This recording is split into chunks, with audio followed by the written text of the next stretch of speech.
Last Day Blues.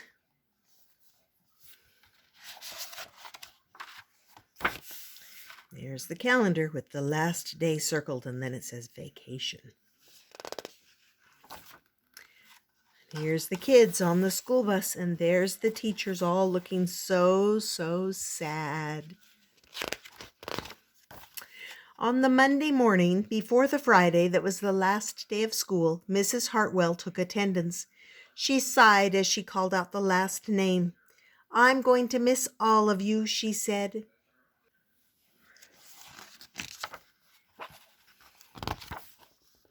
The kids nodded in agreement. "I'm going to miss my friends," said Shannon. "I'm going to miss Daisy," said Dan. "I'm going to miss chocolate milk and pizza for lunch," said Joe. Everyone felt a little blue thinking about the last day of school, even Daisy. That afternoon during recess, the students talked as they hung out on the jungle gym. "Mrs. Hartwell said she's going to miss us," said Alexandra, swinging from a bar. "We should get a present to cheer her up," said Eddie, hanging upside down by his knees. But what could they get her? "I could give her the rest of my sandwich. It's my mom's bologna special," said Josh. "Or a coffee cup." "Or a new pen, the kind with feathers and beads." The students thought and thought, but couldn't come up with one single idea that they all agreed on. "We'll think of something tomorrow," Eddie assured everyone as they lined up at the drinking fountain.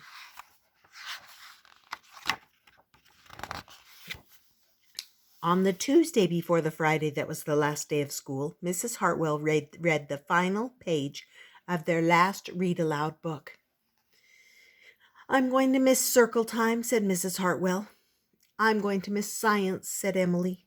"I'm going to miss seeing Mrs. Hartwell wear her safety goggles during science," said Jack, giggling. And so, before they got too sad, Mrs. Hartwell put on her safety goggles one last time, just for fun. "We definitely need to cheer Mrs. Hartwell up," said Andy during recess as he jumped out of a swing. "Any ideas about a present?" Eddie asked.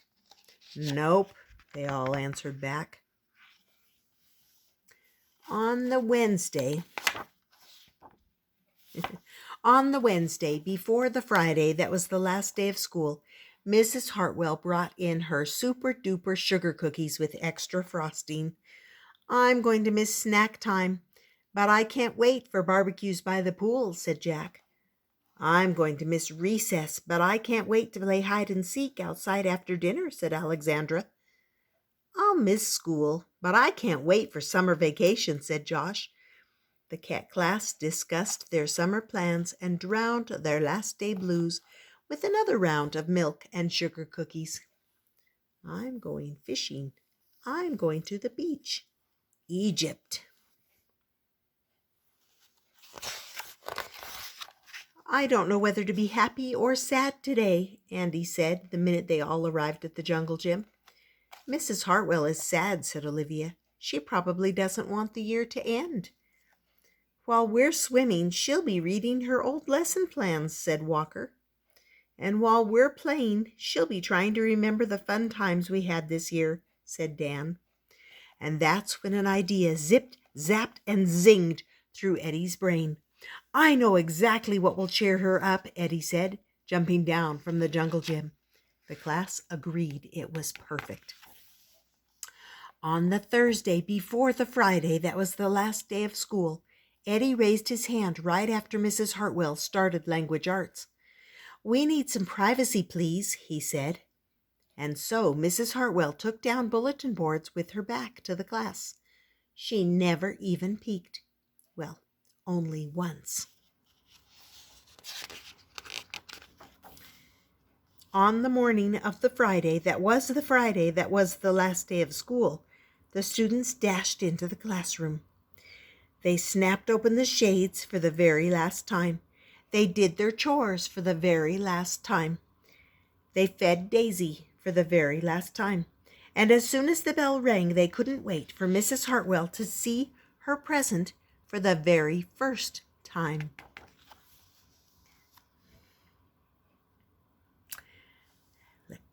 The last day of school makes us so blue.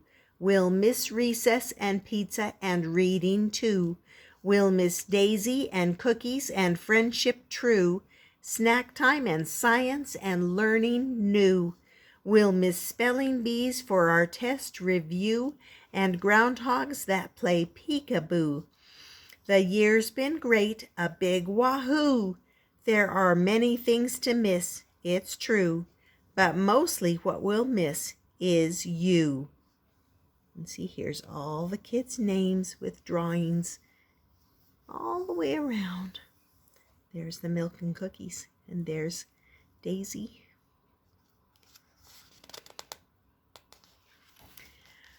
Later on during recess, Eddie said, "I think Mrs. Hartwell liked her present." "I just hope it helps," Margaret said. "Poor Mrs. Hartwell," they all said sadly as they pictured their final goodbye. "Teachers must hate the last day of school." Look how sad all the teachers are. And then it was time. The bell rang. "Goodbye," the students called as they rushed out the door. "Goodbye," Mrs. Hartwell called after them. And then she returned to her empty classroom. "It's just you and me, Daisy," she said. "I'm sure going to miss them this summer. But I can't wait for vacation." See, all the teachers are dancing in the hall. Oh, and doing other things. Canoeing, and on the beach, and in a hammock. And that's it. The end.